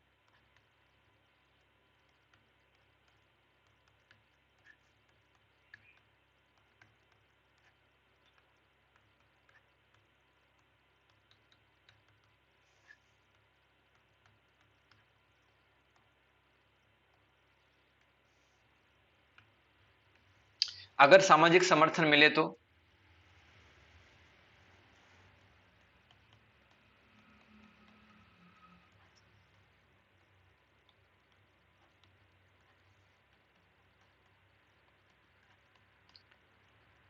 कर्मचारी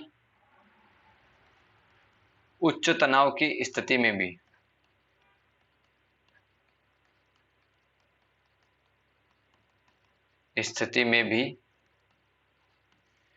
भी बेहतर प्रदर्शन कर पाता है।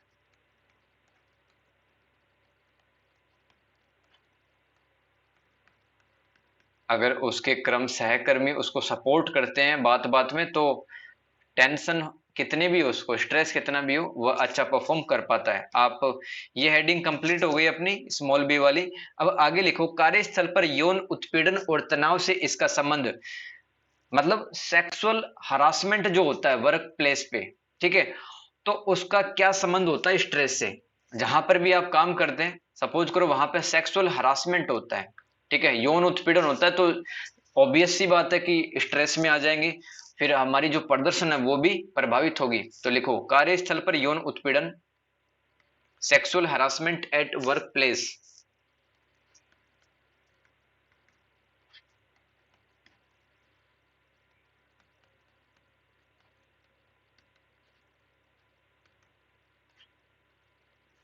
और तनाव से इसका संबंध।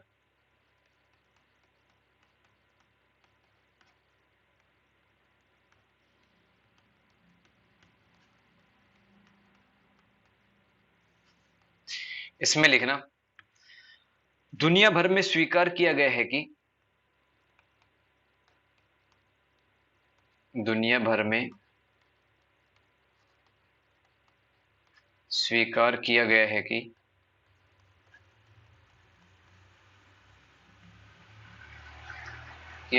कि कार्यस्थल पर यौन उत्पीड़न से, कार्यस्थल पर यौन उत्पीड़न से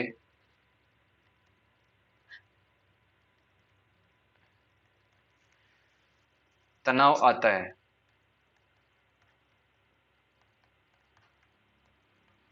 तनाव आता है तथा प्रदर्शन में कमी आती है, तथा प्रदर्शन में कमी आती है।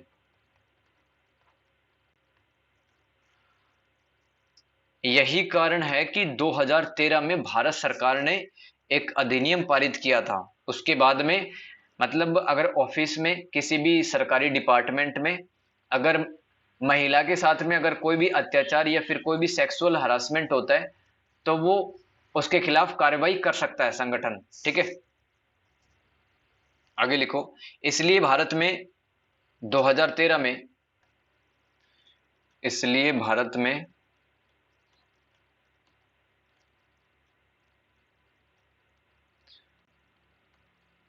2013 में कार्यस्थल पर महिलाओं का यौन उत्पीड़न, कार्यस्थल पर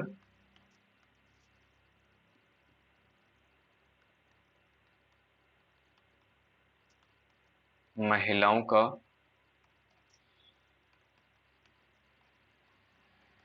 यौन उत्पीड़न, रोकथाम कोमा निषेध कोमा निवारण।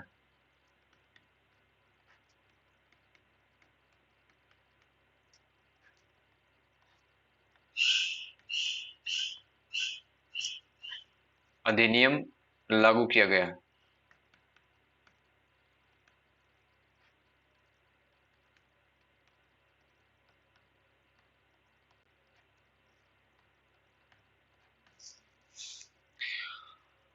आगे लिखो, यौन उत्पीड़न से पीड़ित महिला कर्मचारी का मनोबल टूटता है।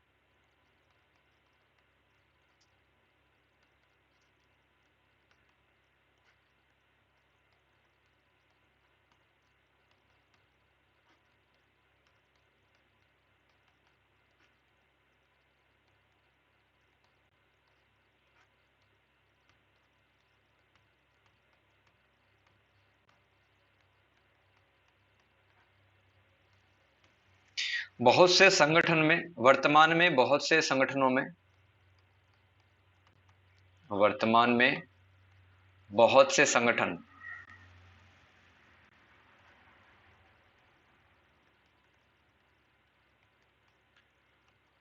महिलाओं के प्रति, महिला कर्मचारियों के प्रति,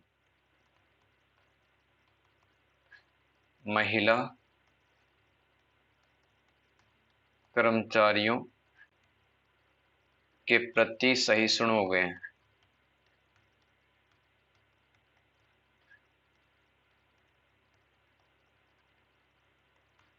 यानी कि एक अगर लड़की या एक महिला अगर संगठन में काम करती है कंपनी में, अगर उसके साथ में कोई भी सेक्सुअल हरासमेंट होता है तो अपने उच्च अधिकारियों को बता सकती है, फिर उसी हिसाब से कार्रवाई होगी। नियम बन चुके हैं, ठीक है, नियम बन चुके हैं। और सहिष्णु का मतलब है कि ख्याल रखा जाता है महिलाओं का जो ऑफिस वगैरह में काम करती है।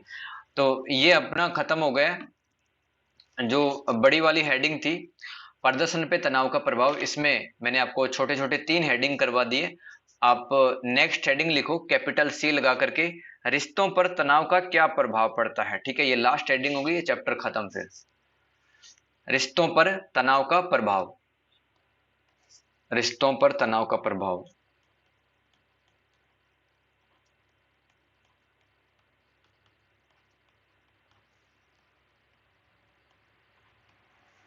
इसके अंदर लिखना व्यक्ति और संगठन का प्रदर्शन तभी अच्छा होगा।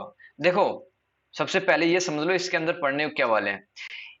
एक कर्मचारी अगर स्ट्रेस लेता है तो अपने जो उसके ऊपर जो अधिकारी रहते हैं, है ना, और उसके जो साथ काम करते हैं उसके दोस्त लोग, जिसको आप कोलिग्स या सहकर्मी कहते हो, और उसके जो अधीनस्थ होते हैं, मतलब उसके जो नीचे काम करते हैं कर्मचारी के अधीनस्थ, सबऑर्डिनेट ऑफिसर, ठीक है। तो एक कर्मचारी 3 प्रकार के लोगों से संबंध रखता है ऑफिस में। एक तो जो उसके ऊपर होते हैं अधिकारी, उनसे, एक जो उनके दोस्त होते हैं साथ में काम करते हैं उसके, और जो उसके नीचे काम करते हैं उनसे भी संबंध रखता है। अब तीनों में से कोई भी अगर मतलब उस कर्मचारी के साथ में दुर्व्यवहार करता है, मिसबिहेव करता है, ठीक है, अच्छे से बात नहीं करता, लड़ते झगड़ते रहते हैं सब, राइट, तो क्या होता है, कर्मचारी को तनाव आ जाता है। और ऑफिस के अंदर प्रदर्शन के अंदर तो कमी आएगी, घर के अंदर भी वो जाके लड़ेगा झगड़ेगा, ठीक है, चिड़चिड़ापन आ जाएगा, अपने बच्चों के साथ में अच्छे से बात नहीं करेगा, अपने बीवी के साथ में अच्छे से बात नहीं करेगा, और अपने जो माँ बाप हैं उनके साथ में भी वह अपने संबंध खराब कर लेता है।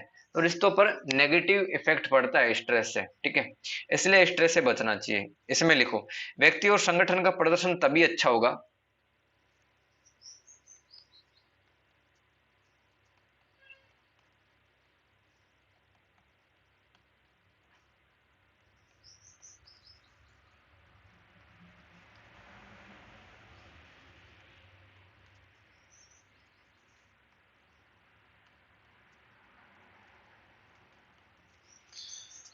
जब सकारात्मक कार्य वातावरण, जब सकारात्मक कार्य वातावरण उपलब्ध होगा,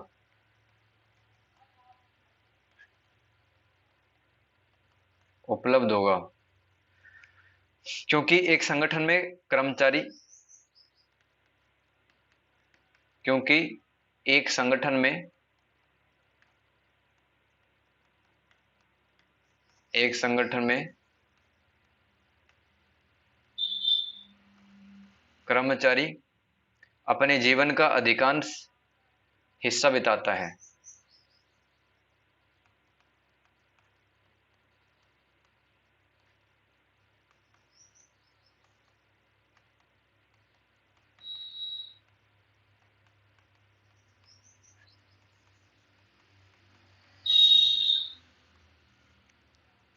वह अपने सहकर्मियों से जानकारी व संसाधन साझा करता है।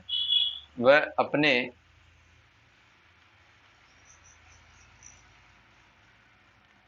सहकर्मियों कोमा अधीनस्थों, अधीनस्थ मतलब उसके जो नीचे काम करते हैं, अधीनस्थों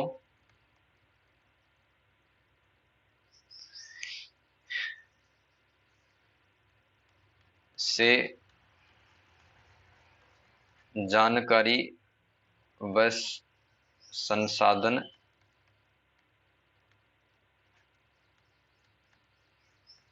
साझा करता है।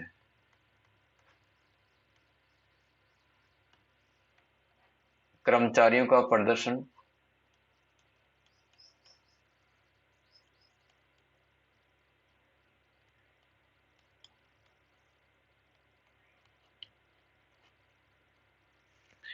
उनके वरिष्ठ अधिकारी, मतलब बड़े अधिकारी, उनके वरिष्ठ अधिकारी अधीनस्थ कर्मचारी कोमा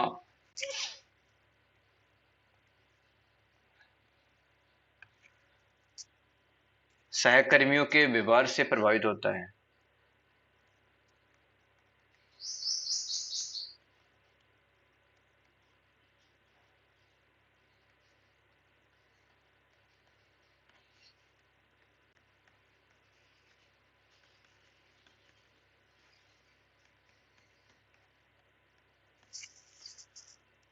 जब कर्मचारी द्वारा की गई मांग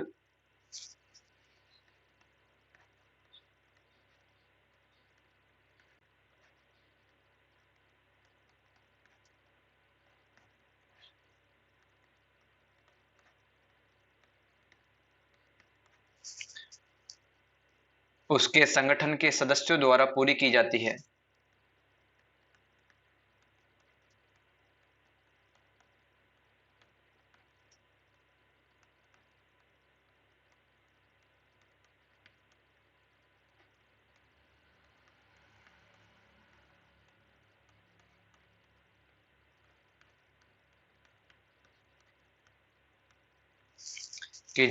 तथा उसे भावनात्मक रूप से भी सहयोग दिया जाता है तो तथा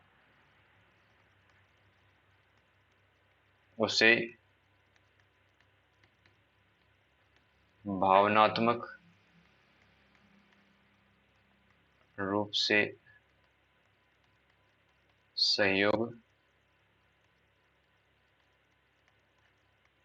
दिया जाता है तो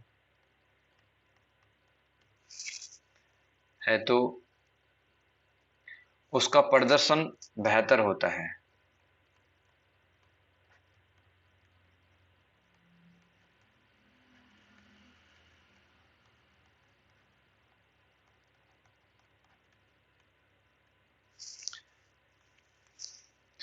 सकारात्मक वातावरण से उसका तनाव भी कम हो जाता है।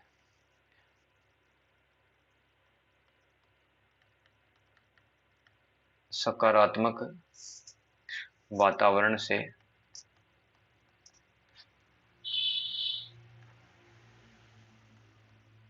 उसका तनाव भी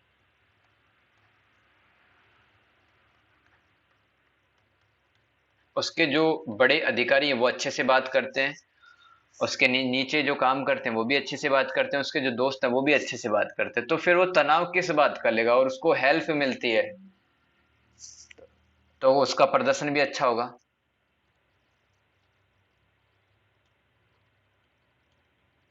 कर्मचारी का अपने सहकर्मी के साथ अच्छे संबंधों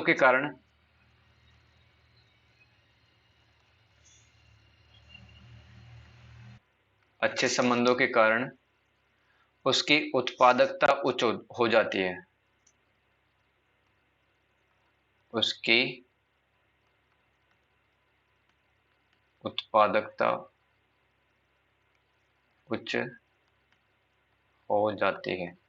उत्पादकता को क्या कहते हो आप इंग्लिश के अंदर? प्रोडक्टिविटी। क्या होती है?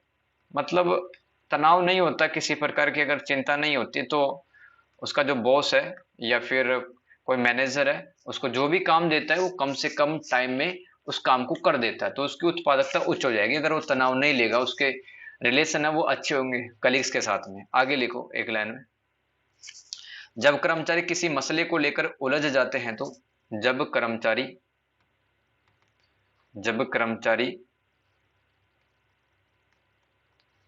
किसी मसले को लेकर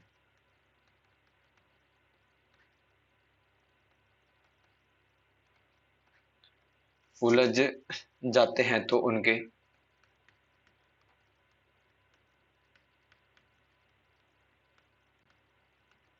उनके बीच मतभेद तथा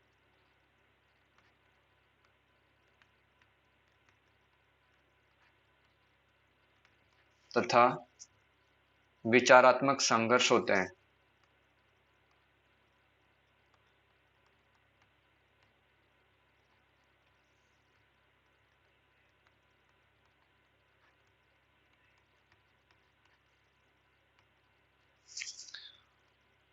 इससे उनको तनाव हो सकता है। इससे उनको तनाव हो सकता है। जब रिलेशन खराब होते हैं कर्मचारियों के, लड़ते रहते हैं बात बात के लिए, तो उनको तनाव हो सकता है। आगे लिखो, कई बार कार्यस्थल पर शारीरिक हिंसा भी हो सकती है। कई बार कार्यस्थल पर, वर्क प्लेस,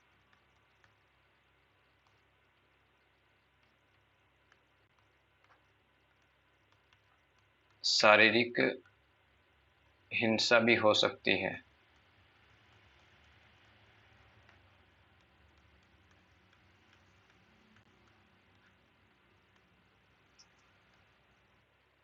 जैसे कोविड-19 के दौरान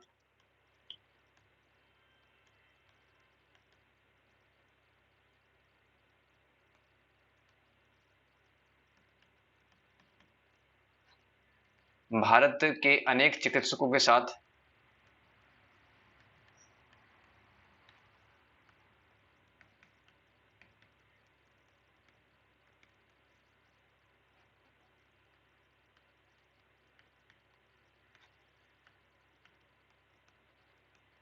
मारपीट की गई, और ये मारपीट करने वाले फिर जेल भी जाते हैं। ठीक है, इसलिए बचना चाहिए, क्योंकि डॉक्टर है वो भगवान का ही रूप है और बचाता है। ठीक है, इंसानों की जानें बचाता है, राइट, तो बचना चाहिए। आगे लिखो, पारस्परिक संघर्ष से कर्मचारी को तनाव से उत्पन्न, आगे लिखो, पारस्परिक संघर्ष से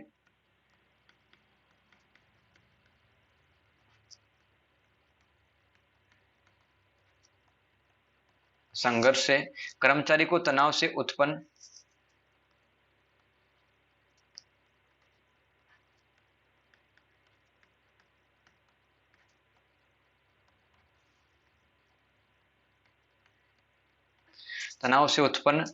शारीरिक विकारों से भी गुजरना पड़ता है।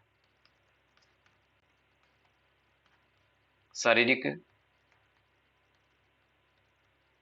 विकारों से भी गुजरना पड़ता है। तो मैंने आपको ये तो बताया है कि स्ट्रेस लेता है तो मेंटली और फिजिकली दोनों तरह से वो प्रभावित होता है। उसको दिल की धड़कन तेज हो सकती है, उसकी बीपी हो सकता है, किसी इंसान को डिप्रेशन आ सकता है स्ट्रेस से। ठीक है, और इंसान स्मोकिंग करने लगता है ज्यादा, राइट, इंसान वो शराब पीने लगता है ज्यादा जब उसको तनाव ज्यादा आता है तो ऑफिस में। आगे लिखो, ऐसे में कर्मचारी धूम्रपान को शराब पीने की लत से गुजरता है। ऐसे में कर्मचारी को धूम्रपान यानी स्मोकिंग, बीड़ी सिगरेट पीना, धूम्रपान कोमा शराब पीने की लत लग सकती है।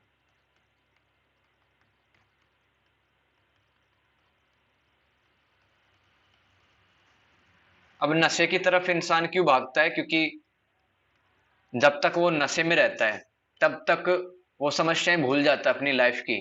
ठीक है, तो गलत ही तरीका है, बचना चाहिए स्मोकिंग और शराब वगैरह पीने से। आगे लिखो, तथा नौकरी छोड़ने के इरादे प्रतिपल उसके मन में आते रहते हैं। तथा नौकरी छोड़ने के इरादे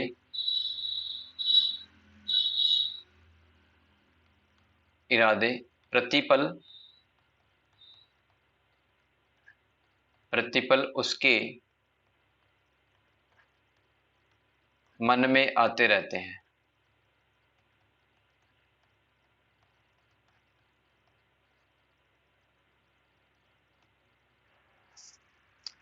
तनावग्रस्त कर्मचारी अपने घर में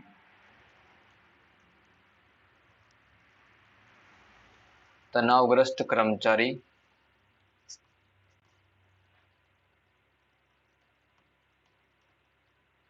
अपने घर में भी तनाव लेकर आता है,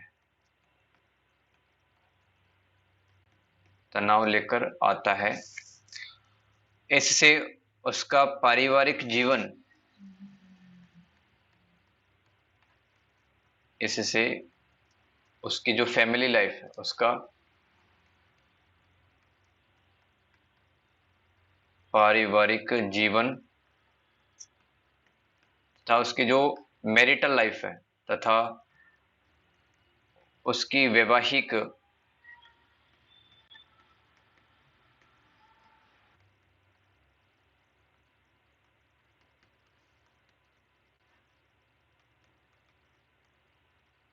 तो रिश्ते कुल मिला के खराब हो जाते हैं। इसी के साथ में यूनिट नंबर 6 अपना कंप्लीट हो गया, बीपीएस 186।